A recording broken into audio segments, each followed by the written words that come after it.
En los años posteriores a la muerte de Alejandro Magno, su imperio, que antes estaba unificado, se dividió en una serie de reinos en guerra, cada uno gobernado por sus antiguos generales, conocidos como los diadocos.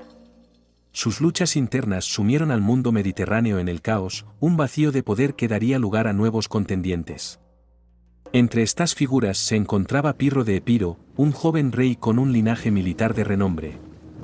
Nacido en una familia famosa por su espíritu guerrero, Pirro creció inmerso en las brutales realidades de la batalla y el liderazgo. Después de recuperar su reino de manos de los usurpadores, demostró su destreza junto a los mayores generales de la época, entre ellos Antígono y Demetrio. Su reputación como guerrero feroz y maestro de la táctica comenzó a extenderse. En el año 280 a.C., Pirro había consolidado su dominio en el este y se había propuesto ampliar su influencia. El creciente poder de Roma, que comenzó a avanzar hacia el sur, en dirección a la Magna Grecia, amenazaba a las colonias griegas del sur de Italia. Una de ellas, Tarento, había sido durante mucho tiempo una poderosa ciudad-estado. Tras una serie de provocaciones, incluido un ataque a los barcos romanos y la humillación de los enviados romanos, Tarento se encontró ante la amenaza de una represalia romana.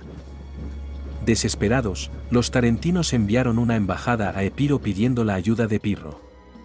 Viendo la oportunidad de establecerse en Italia, Pirro aceptó, pero con la condición de que se le otorgara el mando supremo sobre sus fuerzas. Para reforzar aún más su posición, Pirro recibió tropas adicionales de Ptolomeo de Macedonia, 5.000 falangistas más. Con un ejército de 20.000 falangistas macedonios, 3.000 jinetes, 2.000 arqueros, 500 honderos y 20 elefantes de guerra, Pirro zarpó hacia Italia.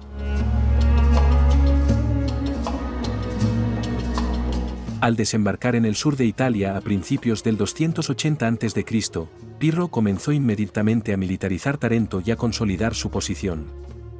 Mientras tanto, los romanos, bajo el mando del cónsul Publio Valerio Levino, también se preparaban para la guerra.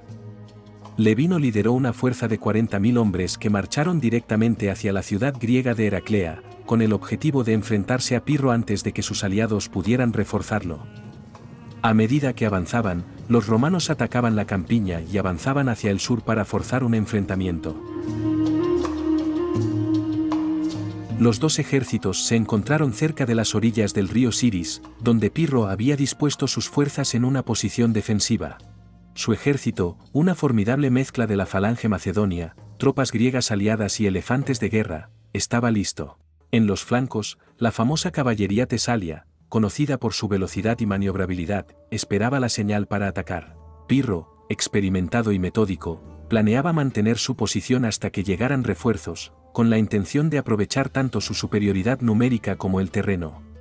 El ejército romano, bajo el mando del cónsul Levino, se formó en su formación estándar de manipular. Los ansiosos Astati formaban la línea del frente, apoyados por los más experimentados príncipes detrás de ellos y los curtidos Triarii en reserva. En primera línea, los Velaids, infantería ligera equipada con jabalinas, se preparaban para proteger el avance romano. En las alas, 2.400 jinetes romanos estaban listos para contrarrestar la amenaza de la caballería de Pirro. Al amanecer, ambos bandos comprendieron la gravedad de la batalla que se avecinaba. Aunque Pirro prefería las maniobras estratégicas, Levino intentó tomar la iniciativa. En una maniobra audaz, ordenó a toda la fuerza romana, más de 40.000 soldados, que cruzara el río Siris.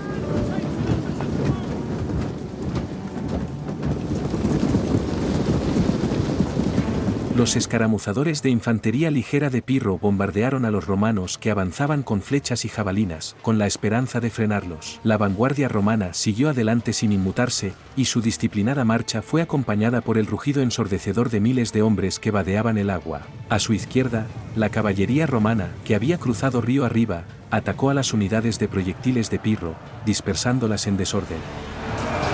Al darse cuenta de que la defensa del río se estaba desmoronando, Pirro actuó con rapidez. Cabalgando a la cabeza de 3.000 soldados de caballería tesalia de élite, cargó directamente contra la vanguardia de infantería ligera romana, deteniendo su avance y dándole tiempo a su falange para formar su letal muro de picas.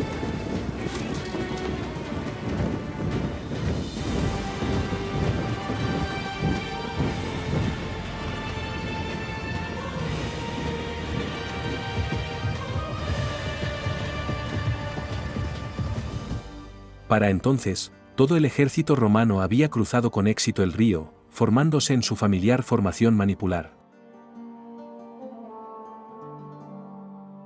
Los Astati romanos alcanzaron pronto la línea Epirota. Su superioridad en cuanto a armadura y disciplina se hizo patente en sus enfrentamientos contra las densas filas de los falangistas griegos.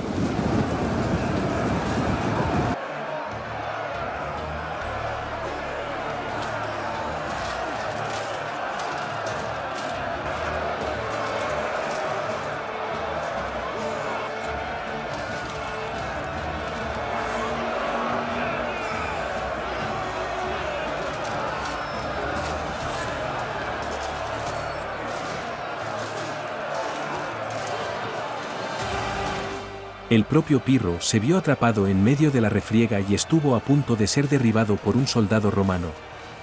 En ese momento crítico, su fiel compañero Megacles intercambió su armadura con el rey, se puso el equipo distintivo de Pirro y volvió a la refriega. La artimaña confundió a los romanos y desvió momentáneamente su atención.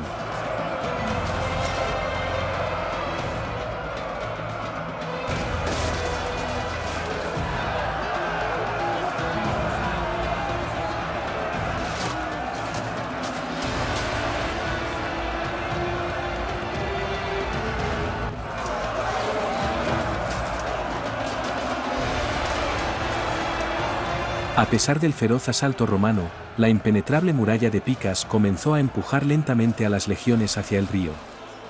Los romanos lucharon con tenacidad, pero les costó mucho penetrar la falange o encontrar una oportunidad para flanquearla.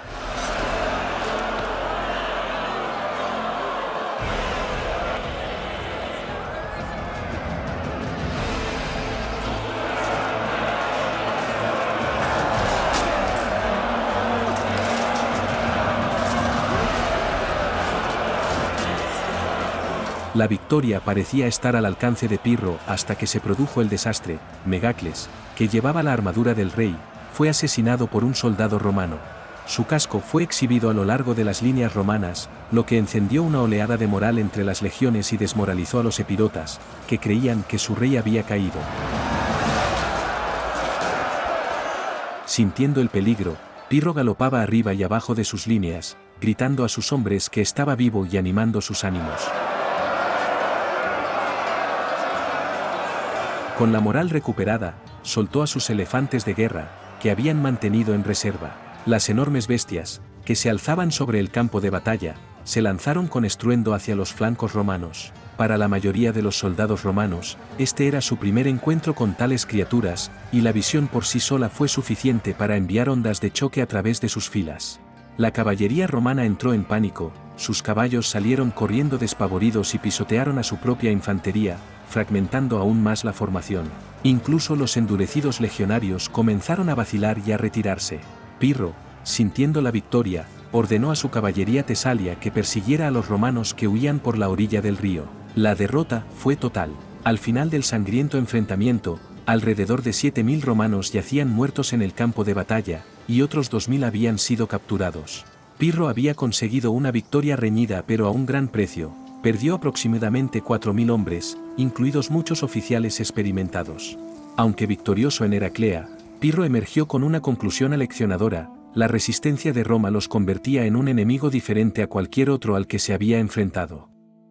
Incluso en la derrota, los romanos lucharon con determinación inquebrantable y se retiraron con disciplina, dando señales de que nunca se rendirían. La victoria fue una dura advertencia: Roma, aunque momentáneamente derrotada, estaba lejos de estar quebrada, y cada victoria tendría un alto precio.